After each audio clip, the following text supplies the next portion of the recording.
అందరికీ నమస్కారం. నా పేరు doctor Krishna. Srikrishna dental care Badvel. General గా ఒక పేషెంట్ ఒక డాక్టర్ అడిగే క్వశ్చన్, సార్ మా దంతాలు ఎందుకు పుచ్చిపోతాయి అని.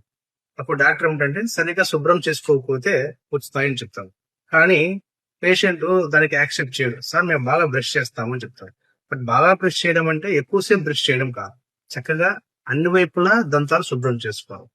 బట్ అలా చేసుకున్నా కూడా పళ్ళు పుచ్చుతాయంటే దానికి కొన్ని రీజన్స్ ఉంటాయి.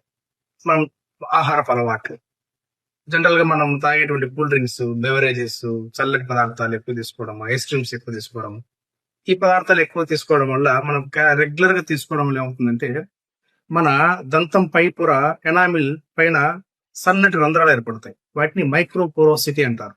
వాటి వల్ల ఏమవుతుందంటే బ్యాక్టీరియాకు ఒక గ్రిప్ దొరుకుతుంది. జనరల్ గా మన ఎనామిల్ పైన బ్యాక్టీరియా నిలబడలేదు, స్కిడ్ అవుతా ఉంటుంది. వన్స్ ఎప్పుడైతే మైక్రోపోరోసిటీ సన్న రంధ్రాలు ఏర్పడతాయో అప్పుడు ఆటోమేటిక్ గా బ్యాక్టీరియాకు గ్రిప్ దొరుకుతుంది. గ్రిప్ దొరికిన వెంటనే అది యాసిడ్స్ రిలీజ్ చేసి దంతాలు పుచ్చుకోవడానికి కారణం అవుతాయి, అంటే తింటాయి, వాటి ఆహారం అది.